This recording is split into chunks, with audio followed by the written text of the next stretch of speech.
Guys, good morning. Ngayon ay June 17, 2025. Ngayon guys ay bibiyahe ako ngayon. Pupunta na naman ako ng Jinsan. Kasama ko ang aking anak. Naisipan ko guys na dadalhin ko tong drone ko. Titingnan natin guys kung haharangin ba ito sa X-ray machine sa mga airport guard.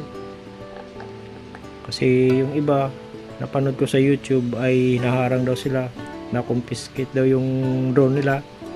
Yung iba naman ay sabi nila nakakalusot naman daw, hindi naman daw bawal. Pero ito guys, subukan natin kung haharangin tayo mamaya itong drone.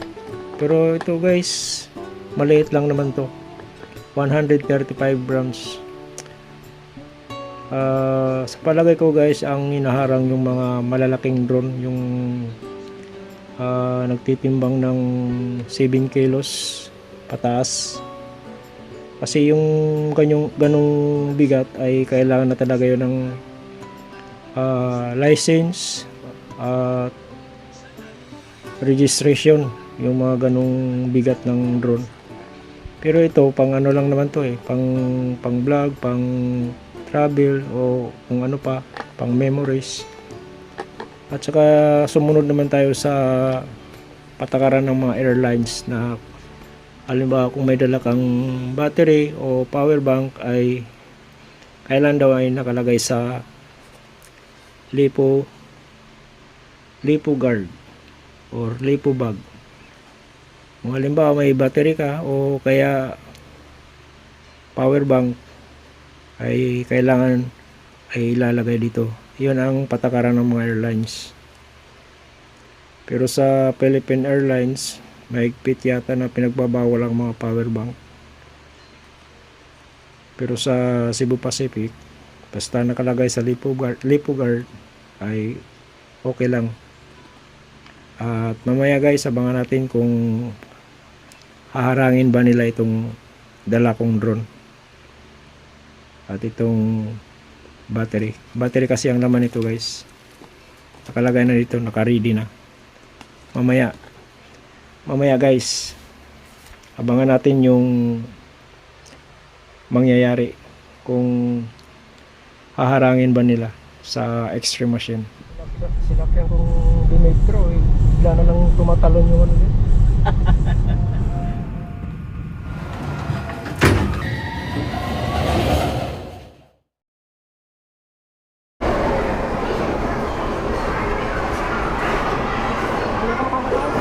Andito na tayo sa loob ng airport. Papunta na tayo sa X-ray machine.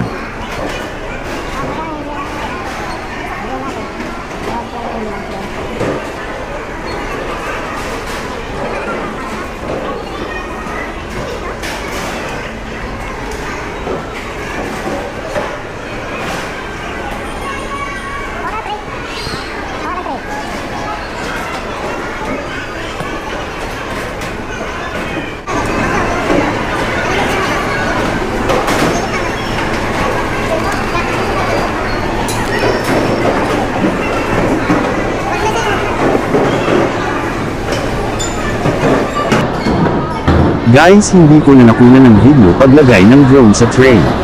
Dahil pina-off ang camera natin, bawal daw mag-video. Ito lang ba? Wala kami laptop. Cellphone, nilagay mo sa bag, sir. Naka-video yan, sir. Video. I-stop mo muna kasi bawal ang video pagdating dito sa kanya.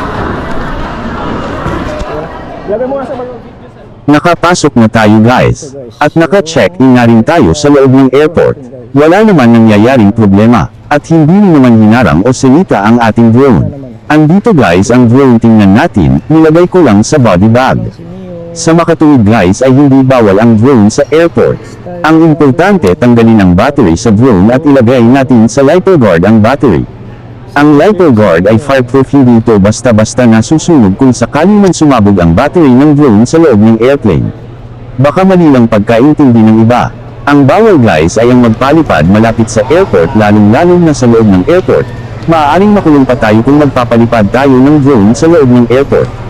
Sa palagay ko guys, ang hinaharang ay yung mga drone na nasa 7 kilos pataas ay dapat naka-registered at dapat may license din tayo galing sa ARPOS o CAAP. At isa pa guys, ang pagkaalam ko kahit 249 grams ang drone natin, kung ito ay yung pinagkakitaan o ang business mo ay gumagamit ng drone na tumitimbang na 249 grams pataas ay dapat i-register sa ARPOS o sa CAAP o alinman sa dalawa na yan. Ngunit kung ang drone natin ay 249 grams pa pababa at pang vlog, pang hobby, pang memories lang, ay hindi na kailangan pang i-register ang ating drone at nasa sayo na kung gusto mo magkaroon ng drone pilot license. At bago magpalipad ng drone sa pupuntahan mo o mag-travel sa ibang lugar dito sa loob ng Pilipinas, ay alamin mo muna sa LGU o sa barangay kung may restriction o kailangan ba ng permit para makapagpalipad ng drone. So yun lang guys ang ating kunting tips sa gusto mag-travel na may dalang drone. Hindi bawal magdala ng drone sa airport. Hanggang sa pagbalik namin sa Maynila guys ay walang nangyayaring panghaharang o pagsisita sa ating drone sa General Santos Airport. Dahil hindi naman talaga bawal sa airport ang drone. Babiyahe uli ako papuntang Jensan. Simula nung January 2025 ay naka-6 na biyahe na ako sa Cebu Pacific Airlines. At dadalawin namin ang puntod ni Mother sa Forest Lake Jensan.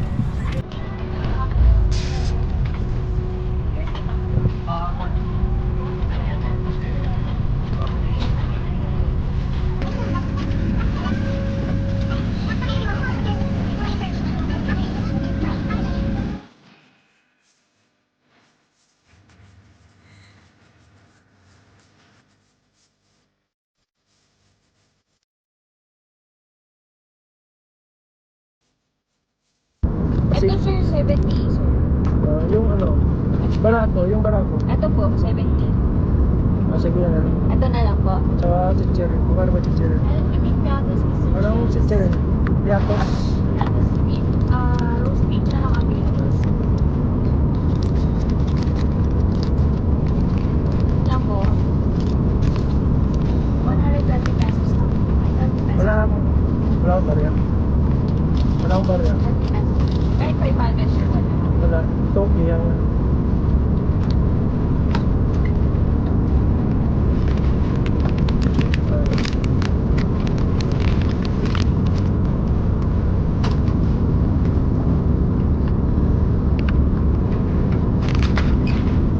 Mahal pala yung plate.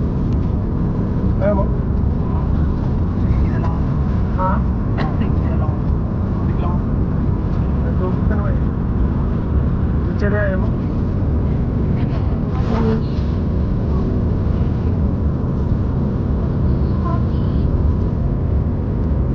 Thank you po.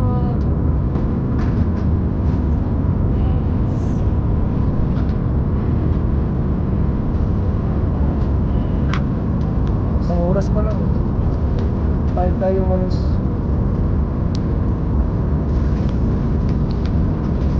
Pero 5 minutes pa.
nakauna siya.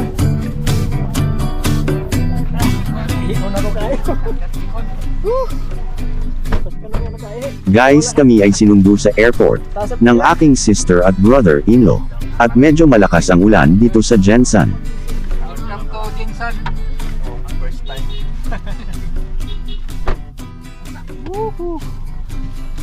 Bantura yang kamu ra magaulan dito sa pagkatugdan kamu ra magaulan. Di na makita kay nitnit. Puto ang kasiga o. Na-open na ipa-offer kay kano. Mga man ng mga slide. Kamot. Kapanog ako siya. Ako na lang galing ikuan. Kaya pa. Na lang.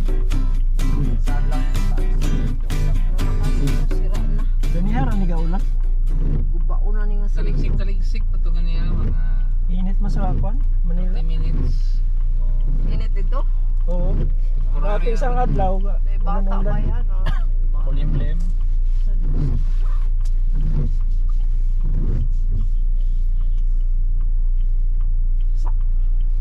Yes, tignan tayo nga po. Nabingi na. Nabingi.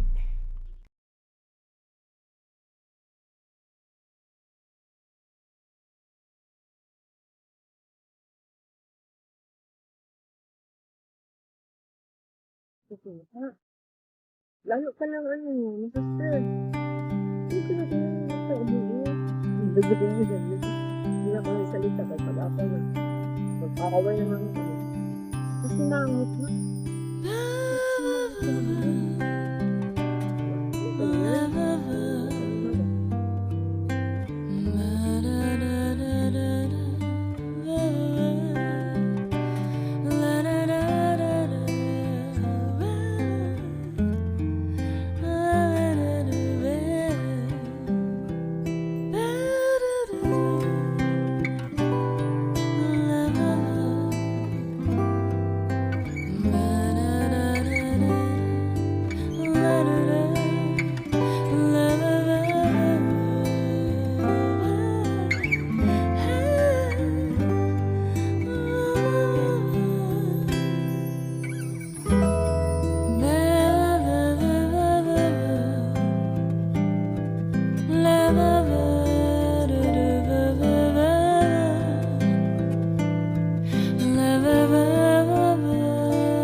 Hanggang dito muna ang video natin guys. Salamat sa inyong panunood. At bukas guys ay pupuntahan natin o pasyalan natin ang London Beach, Hill 6. At sa SG Farm sa Pulumulok, South Cotabato. At salamat!